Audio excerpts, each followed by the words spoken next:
Interest is growing in the 2014 election, and one of the hottest races is the battle inside the Republican Party for the Senate seat in Wyoming. Three-term incumbent Mike Enzi faces challenger Liz Cheney, daughter of the former vice president. Joining me now for her first Sunday show interview as a Senate candidate is Liz Cheney.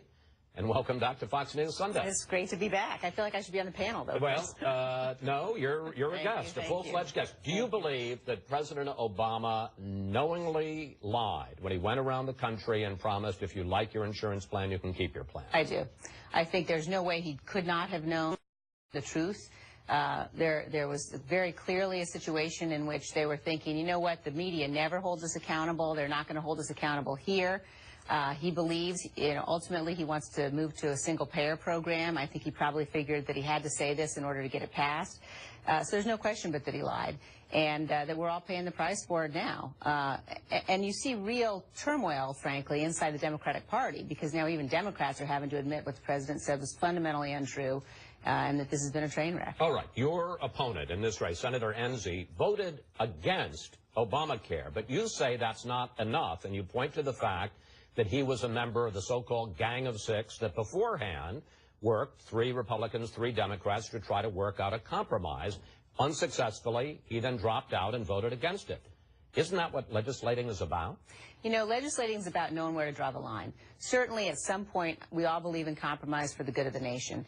But, we've got the Code of the West out in Wyoming. Rule number 10 is know where to draw the line. So when the President of the United States walks into the room, or when his allies walk into the room and they say, hey, we're going to impose this massive new federal program, we're going to take over a sixth of the economy, Senator Enzi's response was essentially to say, all right, let's negotiate about that. The right response would have been absolutely not, under no circumstances. And frankly, if all of the Republicans had done that at the beginning, had stood their ground, had refused to negotiate, to compromise on this, we probably wouldn't be where we are today. Instead, you had Republicans like Senator Enzi, who gave the president running room, and they gave him cover, and they gave him the ability to say, hey, this is a bipartisan effort, when in fact it wasn't, it was never intended to be, and they got used. The right answer then would have been, no, we are not going to allow you to go down that path.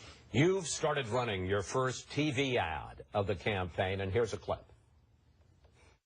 When I was 12 years old, my dad ran for Congress, and we campaigned together as a family all across Wyoming. I'm running for the United States Senate because it's time for a new generation of leaders to step up to the plate. A couple of things about that ad. You talk about in the ad, and not that specific part, about your long family roots in Wyoming, and that's true, but you and your husband and your children just moved out from Northern Virginia last year. Some people in Wyoming are saying you're a carpetbagger. I think, first of all, what that ad shows is that I'm a fourth-generation Wyomingite. And I also want to give a plug to my 13-year-old daughter, who is the kid you saw on the horse at the end of the ad. Very good. Thank you. No, look, on my mom's side, I'm a fourth-generation Wyomingite. On my dad's side, I'm a third-generation Wyomingite. The folks making the carpetbagger charge tend to be people who don't want to talk about Senator Enzi's lack of results.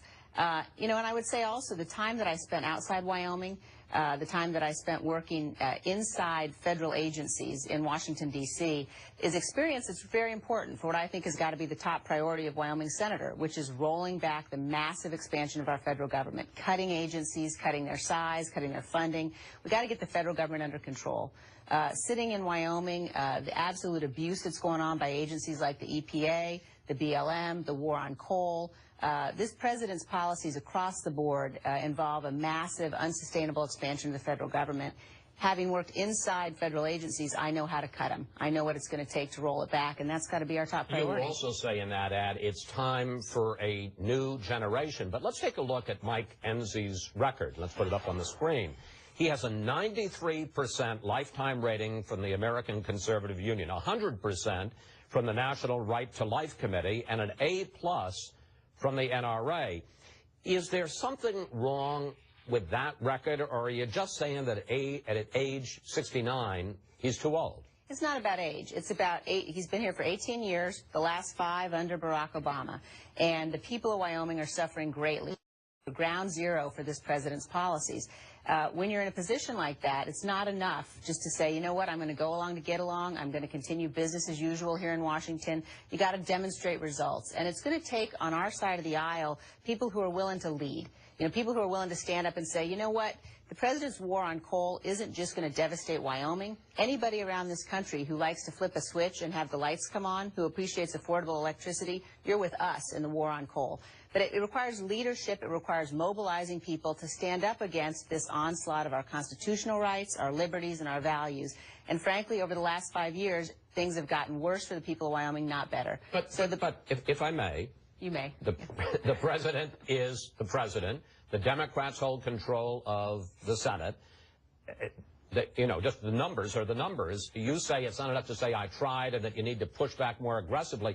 What specifically can you point to and say that you would have been able to block in the Obama agenda with a Democratic-controlled Senate that Mike Enzi failed to block? Across the board. I mean, we talked about Obamacare. I would not have participated in the Gang of Six. Senator Enzi... But he'd passed it without a single Republican vote. That's right. But part of this is not just about voting. It's about whether or not the Republicans have a new generation of leadership, new voices to stand up and mobilize people on our side to begin to roll this back.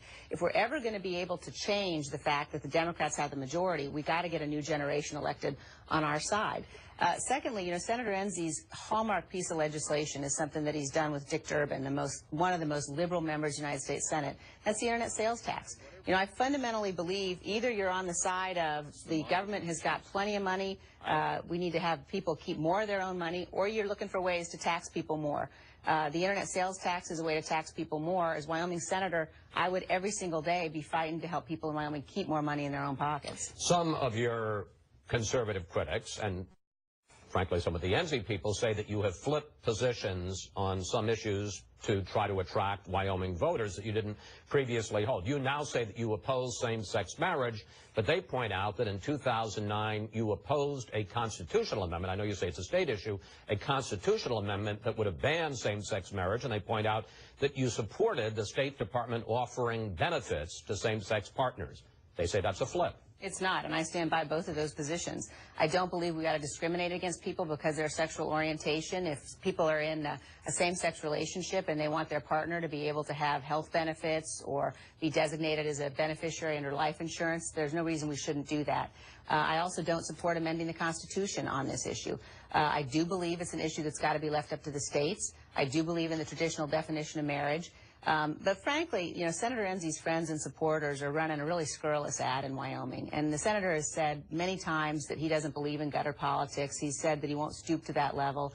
And I think he ought to renounce it. I think he ought to run the kind of campaign that frankly, the people of Wyoming deserve, which is what I'm doing, which is a campaign based on substance and based on issues. You talk about your position against same-sex marriage. Your sister, Mary, who is married to a woman, put out this post.